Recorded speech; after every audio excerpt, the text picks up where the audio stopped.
Hey, good morning, everybody. Here we are, another Monday morning that the good Lord blessed us with to be in His Word and get a dose of it. And guess what? Today is Eclipse Day. Think about that. I was thinking about that the other day, and this eclipse is really something out. I mean, here you've got the sun and the moon that they're going to cross paths. And what's amazing about that is that man can predict that. Men can mathematically look and see the trajectory, the speed. I don't get all that stuff, but you know what? We can figure that out. We've got smart guys that can figure that out. And I thought, you know what? That says something. The eclipse makes the case for God. And it makes the case for intelligent design. In a world that we have, so many are rejecting God and think we come from monkeys and one single cell things and come from fish and all this other kind of stuff. You know, just some explanation that there is no God so they don't have to be accountable. But here we have the eclipse. Just think about it. It makes the case for a creator. It makes the case for an intelligent designer. Because it is so steady, as I said, men can figure out when the next one is going to be and where the full eclipse will be, where the path will be. What an amazing thing. And the Bible just gives us, information about that very thing. John wrote in his gospel, in John the first chapter, and he said in verse 1, John 1:1, he says, "In the beginning was the Word, and the Word was with God, and the Word was God.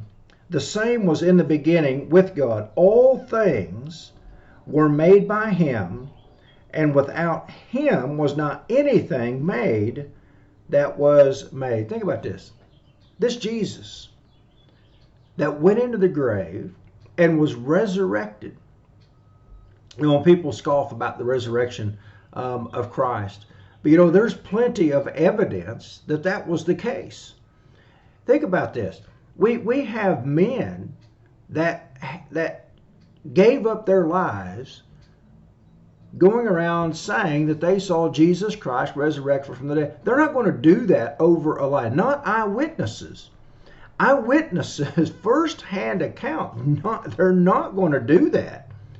Now, people on down the line may buy into a lie or something that's not true and die for something that's not true, but not first-hand witnesses as the apostles were.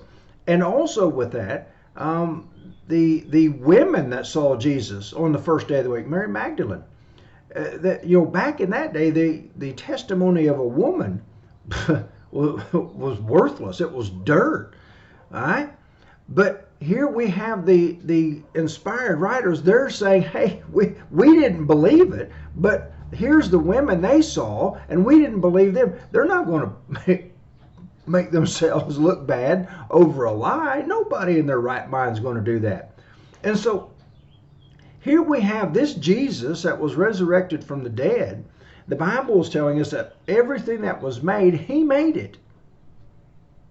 So this eclipse that's coming, later today, Jesus made the elements and the planets and the trajectory and just how everything is fit together. Jesus is the one that holds all that together. And that's what Paul said over in 1 Corinthians chapter 1, verse 16. He says, "For by Him were all things created that are in heaven and that are in earth, visible and invisible." And then notice what he says in verse 17. "And He is before all things, and by Him all things consist." Or in other words, He holds it all together. Right, so what man can figure out mathematically, the only reason they can do that with the eclipse and things is because of what Jesus set in order. The very one that people reject and mock at it, the only reason scientists and NASA and all these, brainiacs can figure out these things about these eclipses and the trajectory in the past, is because Jesus set those things in order. Chaos cannot do that. If things were not set by intelligent design, there's no way in this world that you could ever know for certainty where this eclipse is going to be, what's the trajectory, when it's going to be, where it's going to be, what part of this eclipse screams intelligent design. Isn't it wonderful? This should be cause folks to just sit back and think about, hey, there must be a God. There must be a higher being. There must be someone that's behind all of this creation of what we're with. Somebody. It can't happen by chance. Good stuff. What do you stop and you think about it? But there's your dose of God's Word today. I hope it will do you some good. Think about the eclipse. Think about the Creator. Think about the intelligent design that's behind all of this, that's making it happen, and the structure of it and the design of it, that we can even figure it out. When, where, and what time. Isn't that amazing?